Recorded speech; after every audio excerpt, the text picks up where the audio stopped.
और भारत ने Rudra M2 missile का सफल परीक्षण किया है। मिसाइल को सुखोई 30 MKI से लॉन्च किया गया। हवा से सतह पर मार करने वाली हाइपरसोनिक मिसाइल है।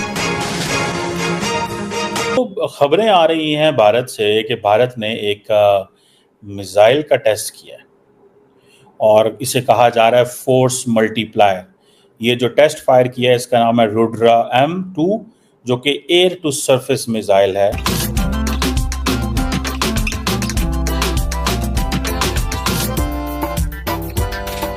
लेकिन जो सिर्फ दूसरों में कीड़े तलाश करने में लगे रहते हैं, उन्हें अपना गिरेबान नज़र नहीं आता है, उन्हें दूसरों में ऐब नज़र आते हैं और वो अपने आप को परफेक्ट समझते हैं और दूसरों को हकीर ख्याल करते रहते हैं, बहुत ज़्यादा हकीर और बहुत ज़्यादा गिरा हुआ ख्याल करते रहते हैं। अफसोस के साथ कहूँगी बहुत से लोग ऐसे हैं जिनके अपने अंदर बहुत सी खामियाँ हैं, लेकिन उनको अपनी कोई खामी नज़र नहीं आएगी, सामने वाले की खूबियों को भी वो खामी समझेंगे। मेजर साहब, आपके यहाँ इंडिया में एक न्यूक्लियर मिसाइल जो है उसको टेस्ट किया गया है, उसकी भी न्यूज आ रही थी, कल आपके टीवी चैनल्स वगैरह पे भी चल रही थी आई थिंक। तो ये हाँ इंडिया ने, और ऐसे होते रहते हैं टेस्ट्स, एयरक्राफ्ट कैरियर से टेस्ट करना, न्यूक्लियर सबमरीन से टेस्ट करना, और ये सब all these tests are carried out Arzoo ji frequently to check the efficacy of various systems. अब ये जो रुद्र M1 है, ये एक indigenously developed solid propelled air launched missile है, जो कि एयर टू सरफेस जिसका रोल है। और ये कहते हैं जी कि हम एनिमी मींस पाकिस्तान या चाइना, टेक्निकली पाकिस्तान। ये केवल सलाहियत फिर अगेन 4 कंट्रियों में है, और जिनके पास दोनों वेरिएंट है, शायद 3 कंट्रियां हैं जिनके पास ये दोनों वेरिएंट है। कोई इसको ओपनली डिक्लेयर नहीं करता, पर जितना मैंने रिसर्च किया 3 कंट्रियों के पास है। तो ये एक बहुत बड़ा फेदर इन द कैप होगा मिसाइल टेक्नोलॉजी में। जो दूसरी चीज ये है, आप अगर टीटीपी के सामने लेट जाएं तो क्या सिग्नल जाता है? ये जो रुद्र M2 है, इसका इलेक्शन से थोड़ा अरसा पहले टेस्ट करना, ठीक है जी। और इंडिया कॉन्टिन्यूसली पिछले कुछ अरसे से, अगर आपको याद हो, इंडिया ने थोड़ा अरसा पहले मार्च में, ये हम मई में है, 2 महीने मुश्किल से गुजरे होंगे, कि इंडिया ने एक indigenously developed multiple independently targetable re entry vehicle, जिसे MIRV टेक्नोलॉजी कहा जाता है, उसका टेस्ट किया। और ये कहा जाता है कि ये इंडिया का जो न्यूक्लियर आर्सेनल्स हैं, ये न्यूक्लियर कैपेबल जो अग्नि मिसाइल सीरीज है, उसके लिए बड़ा इंपॉर्टेंट है। और इसको संस्कृत वर्ड जो है आग, फायर का नाम दिया गया, ठीक है जी। और ये एक प्रोजेक्ट इंडिया ने 1983 में शुरू किया था। इंडिया डिफेंस में बहुत पैसा लगा रहा है, सबसे बड़ा आर्म्स इंपोर्टर है, 76-77 अरब डॉलर के करीब, अब तो उससे भी ज़्यादा, जारी बात है अभी वो डिफेंस पे लगाएंगे, क्योंकि उनको वो कहते हैं चाइना एक बड़ा हमारे लिए टारगेट है। अब ये जो है MIRV, ये जो अग्नि 5 के प्लेटफॉर्म से चलेगा, रेंज इसकी 5000 किलोमीटर है, ठीक है जनाब। अब इंडिया को वो जिसे वो कहते हैं ना इंटरकॉन्टिनेंटल बैलिस्टिक मिसाइल का वो हिस्सा है, ठीक है, उस कैटेगरी में वो आ चुका हुआ है। और मोदी साहब उस पर बड़े मिठाइयाँ खा रहे थे, मज़े कर रहे थे। चलो ठीक है, इलेक्शन से पहले MIRV चला दिया, बनता है। वैसे भी कैपेबिलिटीज़ होती हैं, ज़रूरी नहीं इलेक्शन की हो, तो इसको हर चीज़ को इलेक्शन से नहीं जोड़ना चाहिए। सो ये जो नरेंद्र मोदी साहब ने मिसाइल जो जिसे कहते हैं ना दागा है, ठीक है, DRDO ने जस्ट थोड़े दिन पहले, ठीक है, इलेक्शन से, सो वो माहौल अभी गर्म कर रहे हैं। और पाकिस्तान को पैगाम दिया गया है, क्योंकि वो जो एक रेटरिक है, ठीक है, पाकिस्तान तो ये समझ रहा था कि शायद हमें अब नहीं डिस्कस किया जाता। अब ये जो इंडिया ने टेस्ट किया है रुद्र M2, ये इंडिया की डिफेंस कैपेबिलिटी में एडवांटेज तो है, लेकिन मैं इसको देख रहा हूँ in the context of the time, in the context of the day.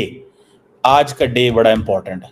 कल टेस्ट किए पाकिस्तान ने और 30 को किए, बीच में इंडिया ने किया, just to give a message. So messaging चलती रहती है। सो इट मीन्स कि ना पाकिस्तान तो जो पोजीशन लेके बैठा हुआ है, पाकिस्तान के तो वज़ीर-ए-आज़म ने कल, साबिक़ वज़ीर-ए-आज़म ने कल कह दिया ना, उन्होंने कहा यार हमने मुआहदे तोड़े थे इंडिया के साथ, ठीक है,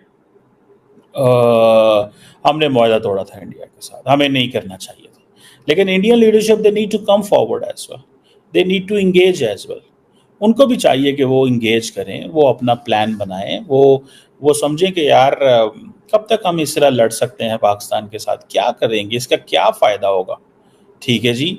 और इसका क्या जिसे वो कहते हैं ना जिसे कहेंगे ना कि क्या इससे क्या मिलेगा, कुछ भी नहीं मिलेगा।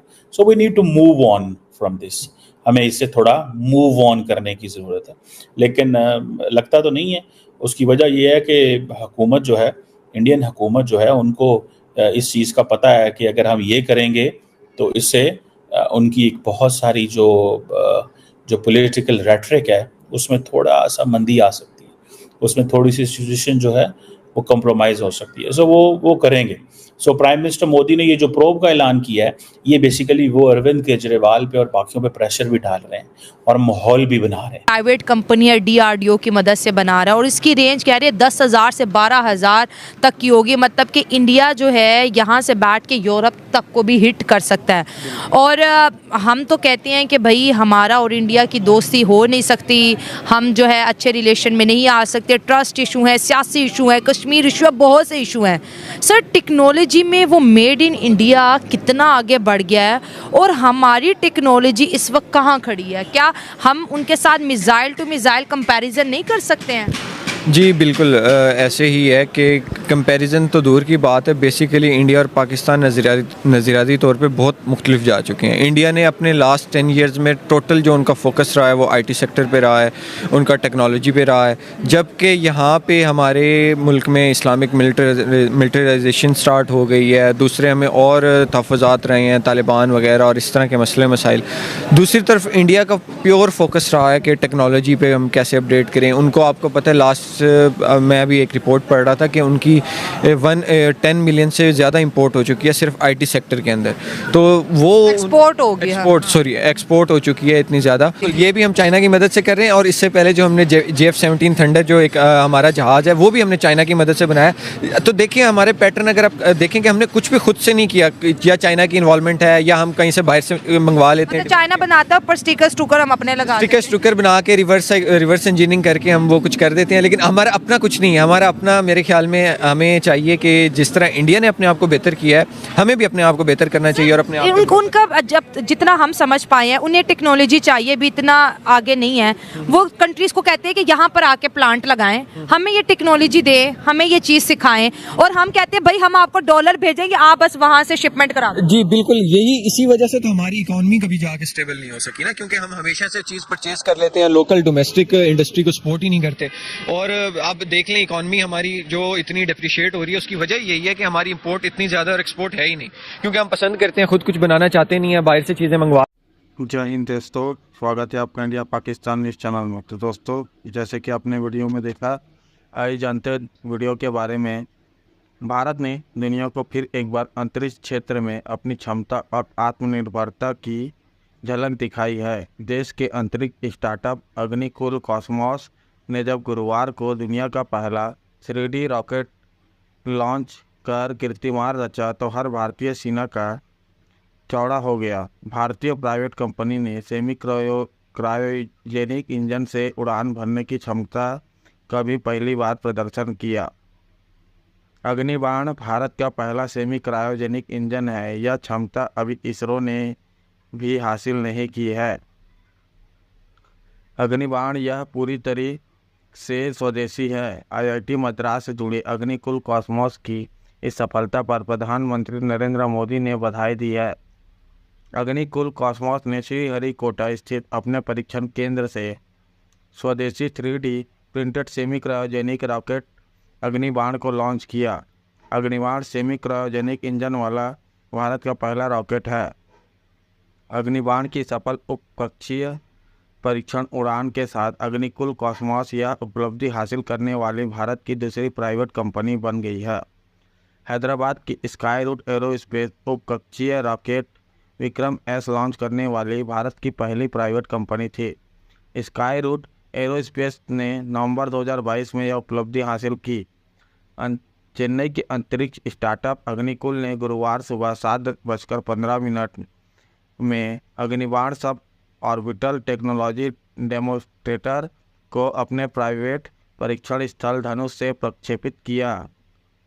परीक्षण का सीधा प्रसारण नहीं किया गया।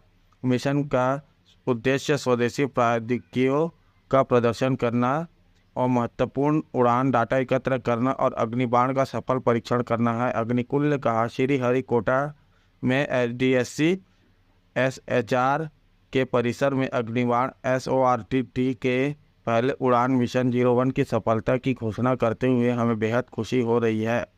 यह उपलब्धि हमने भारत के पहले एकमात्र प्राइवेट प्रक्षेपण केंद्र से हासिल की जो श्रीहरिकोटा से SDSC SHR में है। इस नियंत्रित उड़ान में सभी उद्देश्य पूरे हो गए। उड़ान का प्रदर्शन सामान्य रहा। रॉकेट पूरी तरह स्वदेश में डिजाइन किया गया है।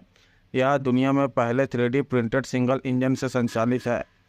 यह सेमी क्रायोजेनिक इंजन वाली भारत की पहली उड़ान भी है। सेमी क्रायोजेनिक इंजन एक प्रकार के रॉकेट इंजन होते हैं जो तरल और गैसीय प्रणोदक के संयोजन का उपयोग करते हैं।